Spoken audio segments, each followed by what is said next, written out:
Hello, everybody. Let's talk about the astrology for the full moon in the sign of Cancer. That's going to be a tricky one.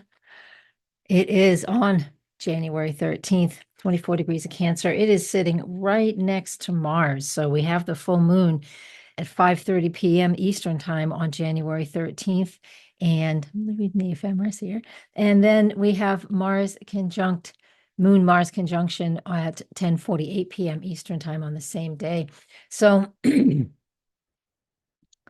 besides having that full moon in Cancer, it is conjunct Mars, and that full moon is sextile Uranus.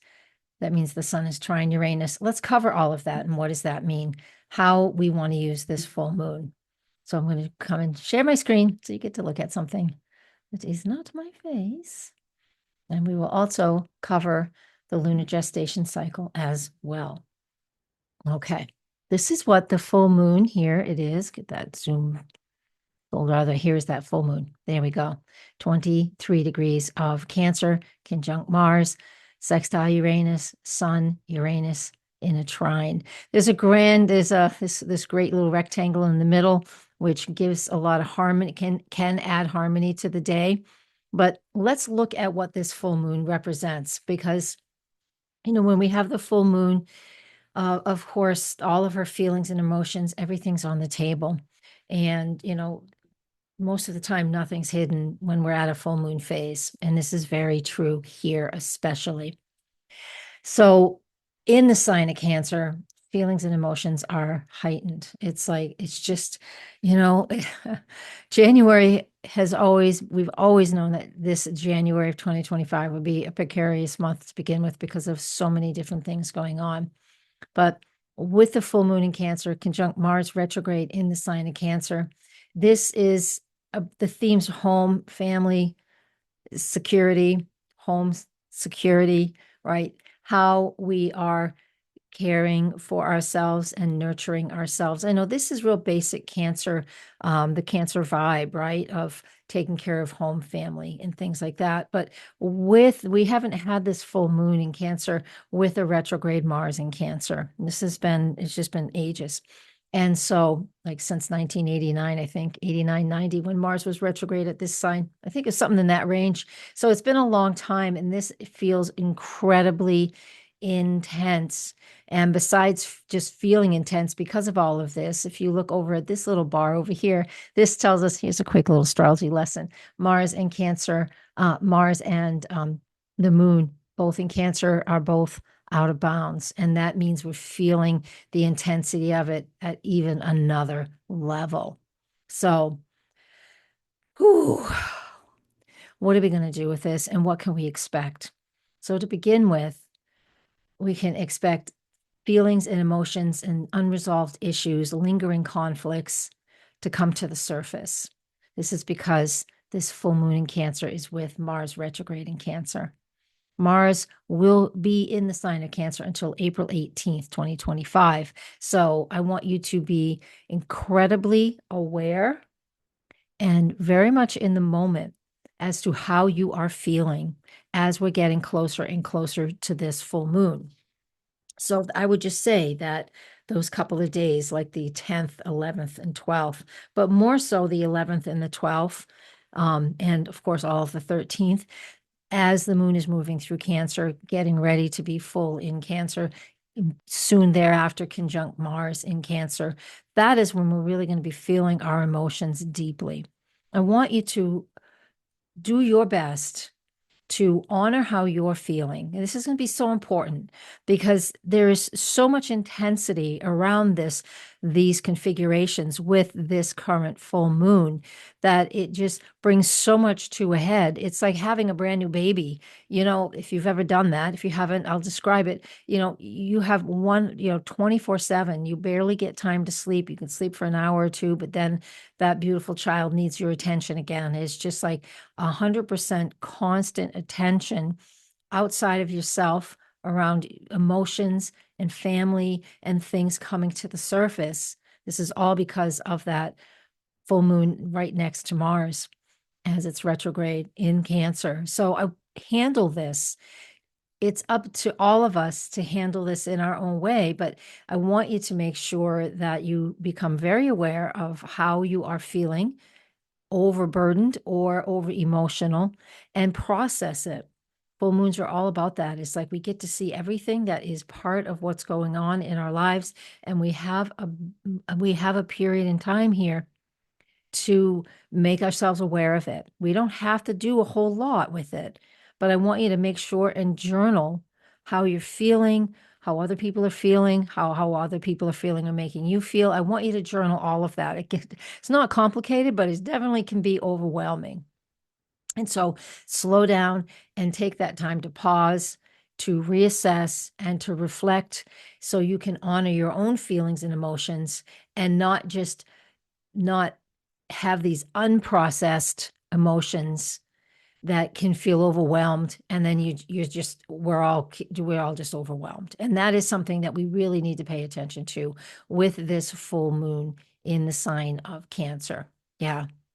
Now we also have that full moon, as you could see right here, that full moon sextile Uranus, as well as the sun trining Uranus. And that gives us an opportunity, like, do we feel grounded in something? Taurus is about being grounded, but Uranus is like, we got to approach this from a different angle. I like that they're sextiles because that means that we're working with Earth, sextile or trine, we're working with the same polarity, Earth or water, right? And that means it's a receptive polarity, that yin polarity. So let's receive. Let's slow down and receive information, receive what it is that we need to receive. It is really going to be helpful for us to do that. I think I would do it. You should do it. We should all do it because we want to make sure that, again, we're not just allowing all of these emotions to be unprocessed, and then they just get into our energy field and into our bodies, and that just creates havoc. And we don't want to do that. We want to just start moving through this energy of what that moon in Cancer is all about. Yeah. Okay.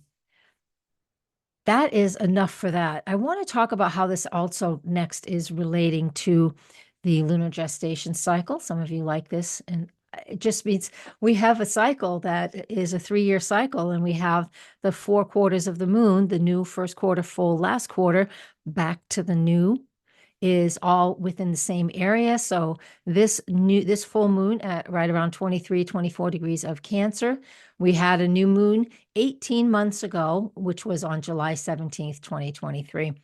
Those of you who really actively use your astrology, you would have journaled how you were feeling, what you wanted to initiate in regard to all of those Cancer things we talked about, right? Look at, and the lunar nodes had just shifted into Aries and Libra, and now they are about to shift out of those signs into new signs. So we have just gone through a full lunar node cycle, as well as this is where that new moon started. That is very close to, let's go back. I'll make sure I'm sharing the right screen. I'm not, there we go. Here we go. Full moon at 23, new moon 18 months prior, July 17, 2023, at 24 Cancer. So we are in an 18-month cycle so far. We're halfway through this lunar gestation cycle. So look at what you initiated, what you started. We also, again, this something that is in common is that those lunar nodes had just within weeks had shifted into new zodiac signs. And now, right now, as we're looking at this full moon on January 13th, as of January 11th, the true nodes have already shifted into the Pisces Virgo opposition. January 20th, I think 22nd is when I use mean nodes. It's just a different measurement. They're almost there, meaning we have this whole collective cycle of who am I, how am I working on my partnerships and relationships, and what I want to work, how I want that to work out for me. And now we're shifting out of that pretty soon. So right, just a couple days after this full moon, we're shifting into that new lunar cycle, that new lunar node cycle, and we're halfway through the lunar gestation cycle. Oh my God, I know, guys. That two different lunar phases we're talking about. All right, so go back, 18 months to July 17th, see what you initiated, what you started, how you were feeling. Look at your journal. Absolutely make sure you journal every new moon because of this. 9 months later, we had the first quarter. That was April 15th, 2024. Look at what you were processing, what was going on for you, because that first quarter was at 26 Cancer. This first quarter is always about setting, processing and focusing on what we want to grow. That is related to the new moon that we initiated things with 9 months prior to the date that's on the screen. 9 months after this is here we are. Ta-da! Full moon in Cancer, January 13, 2025. And this is where we stop right here, because I want you to make sure that you spend time processing your emotions, finding time for you, just a little bit here and there. We don't have, when life is super busy. I get that. So we have opportunities just for a few minutes here and there throughout our day to bring it back so we can process those unprocessed emotions. Absolutely key for this full moon, okay? In the sign of Cancer, and every one of those lunar gestation cycles. The moon, when it's in Cancer at this point in time, it's going to be that way for a few more years. It's always out of bounds. So that just means that we have ample opportunity to every month when it's in Cancer, especially right now with it as a full moon, we have a chance to really process our emotions and how we're feeling around home, family, and the things that we value the most. All right, I'm going to leave us with that. Thank you guys who are on Patreon. Y'all get this first. Y'all on YouTube and other places, come and join us over there. I would love your support. And if you can't do that, then comment below the video, share with your friends. YouTube just doesn't push my stuff out. I don't know. I've been here too long, I guess. I don't know. Blessings, everybody. Namaste.